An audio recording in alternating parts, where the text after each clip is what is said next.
Halo sahabat satwa, jumpa lagi bersama Dr. Hewan Rinda di vlog Frisi Pet. Kali ini Dr. Hewan Rinda akan sharing kepada kamu semua tentang cara mengurangi berat badan kucing. Kalau di vlog sebelumnya saya sudah menjelaskan bagaimana mengemukkan kucing, tapi yang ini kebalikannya, menguruskan. Dok, kenapa kucing bagus-bagus gemuk harus dikuruskan? Ada beberapa sebab yang memang menganjurkan untuk dikurangi berat badannya, termasuk dalam hal ini kalau terlalu gemuk alias obesitas. Maksudnya obesitas itu seperti apa? Yang gemuknya itu sudah bisa mengganggu aktivitas hariannya dia, seperti dia sulit bangun, berjalannya pun lebih sulit, berlarinya sulit, dan teramat sangat over bentuk badannya tuh sampai tidak karuan. Kalau orang Jawa bilang mak jelekitut gitu. Jadi begitu ya sahabat satwa. Nah, gunanya kenapa ada fungsinya nggak selain membentuk badan kucing jadi lebih proporsional dan bagus? Tentu saja dengan berat badan yang ideal, maka kesehatan tubuh kucing pun juga semakin terjaga. Jadi penting banget Powerance, meskipun dia gemuk berisi itu juga ada batasnya. Apabila sudah memasuki obes, maka Powerance harus lebih hati-hati, harus lebih memperhatikan lebih khusus. Kira-kira kalau memang dibutuhkan untuk mengurangi berat badannya, segera lakukan.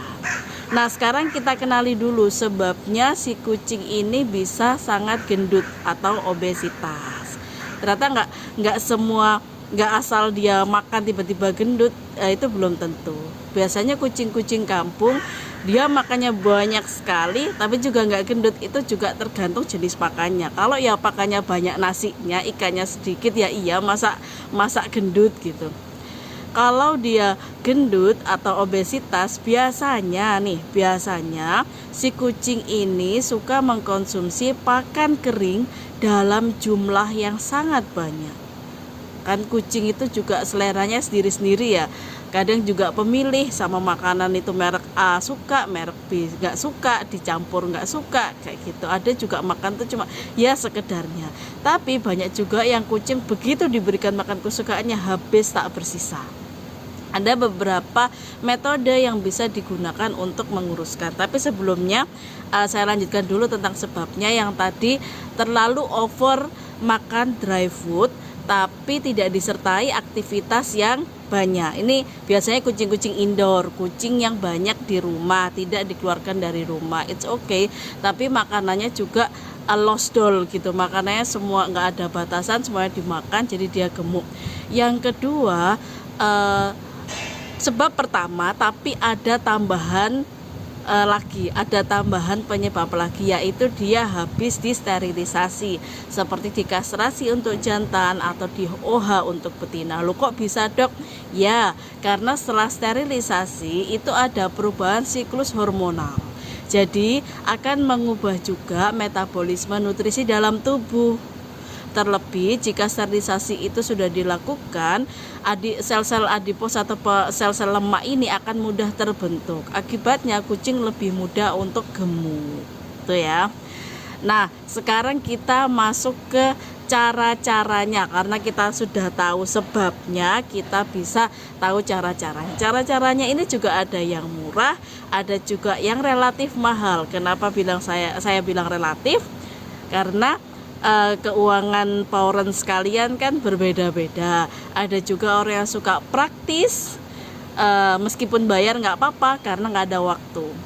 Sedangkan yang satunya itu mending nggak bayar, soalnya punya waktu, jadi bisa membuat sendiri pakannya itu.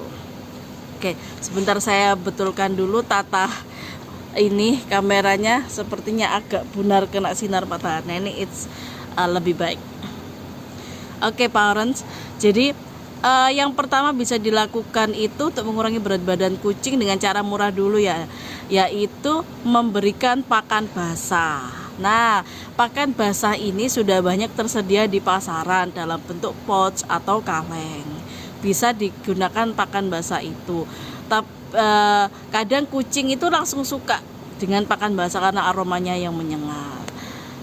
Akan tetapi Jika itu dirasa terlalu mahal, memberikan pakan-pakan basah seperti pakan kaleng atau saset bisa disiasati dengan membuat pakan basah sendiri, yaitu dengan membeli ikan. Dr. Hewan Rinda menyarankan bahwa Pauren lebih baik membeli ikan segar seperti jenis ikan tongkol, ikan salem, ikan segar, bukan ikan pindang atau ikan yang sudah besekan itu ya. Kenapa? Ikan-ikan yang sudah mateng atau sudah ada di besek atau di kotak kayu kayak gitu tuh biasanya tinggi kandungan garam. Nah, si kucing ini tidak bagus jika diberikan asupan garam terlalu banyak karena dia tidak membutuhkan garam terlalu banyak. Bisa jadi mengganggu kesehatan bulu dan kulitnya bisa rontok. Jadi lebih baik kalau Pauren tidak membeli pakan kaleng atau saset komersil, Pauren bisa menyiasatinya dengan membuat pakan basah sendiri dengan merebus ikan. Ingat, direbus aja. Jadi ikan itu datang direbus, dikukus. Mungkin dikukus ya lebih tepatnya karena kandungan airnya tidak akan terlalu banyak. Dikukus sebentar, kemudian ditaruh kulkas sesuai kebutuhan, diberikan kepada si kucing setiap hari. Itu lebih baik tidak langsung diganti ya antara pakan kering dan pakan basah, tapi diselang-seling. Seperti porsi pakan basah, pakan keringnya itu dikurangi separuh, kemudian ditambah pakan basah, atau makan paginya dia itu tetap pakan kering, makan siangnya pakan basah, malamnya dia makan kering, diselang-seling seperti itu. Nah, kalau itu Pauren rutin, separuh pakan keringnya sudah dikurangi, diganti dengan ikan basah atau pakan basah, itu lambat laun dalam beberapa minggu akan turun ke berat badan ideal. Kok lama, Dok? Justru itu yang bagus. Apabila turun berat badannya terlalu drastis, maka perubahan metabolisme tubuhnya juga terlalu mendadak. Itu kurang baik untuk kesehatan si kucing. Jadi Pauren harus memastikan bahwa itu slow down-nya itu perlahan. Gitu ya Pauren ya. Jadi mencampurkan dengan pakan basah. Saya paling tidak sepakat dengan pengurangan berat badan kucing dengan mengurangi pakan secara tiba-tiba. Oh, ini terlalu banyak makan pakan kering, dietkan saja. Biasanya dikasih 5 sendok dry food, tiba-tiba dikasih 1 sendok dry food. Kemudian soalnya besok biar nggak terlalu gendut. Pauren semua, kucing ini beda ya sama kita yang kalau kita mau diet, kurangi makan segala macam yang ngerasain kita. Tapi kalau si kucing, si anabul kesayangan kita, kasihan. Karena kehendak dietnya itu bukan dari mereka. Jadi dia akan merasa sengsara, merasa menderita, starving, bukannya kurus. Mungkin benar-benar jadi kurus, tapi kurusnya bisa disertai dengan penyakit karena ada stresor yang membuat dia menderita. Jadi saya sangat tidak menyarankan sekali dengan langsung mengurangi pakannya dengan mendadak. Lebih baik jumlah pakannya tetap, jumlah pakannya sama, tapi komposisi di dalamnya kita modifikasi. Sama-sama diberikan 5 sendok makan, tapi 2 sendoknya, 3 sendoknya pakan kering, 2 sendoknya pakan basah. Jadi dia tetap kenyang, dia tetap happy, dan kesehatannya pun terjaga. Nah, sekarang kita ke pakan yang strategi yang agak mahal. Mengurangi berat badan kucing juga bisa menggunakan jenis beberapa pakan yang agak mahal. Beberapa merek-merek pakan komersil premium sudah menyediakan. Jadi yang pertama dengan menggunakan pakan sterilize. Jadi pakan-pakan yang memang diperuntukkan untuk kucing yang sudah disteril. Juga pakan lost weight. Ini kalau pakan sterilize nggak mumpuni, masih nggak berubah, sama aja ya pakan lost weight. Pakan-pakan ini sudah didesain khusus untuk kucing yang obesitas. Bagaimana, Dok? Jadi jumlah pakannya sama tapi nutrisinya berbeda.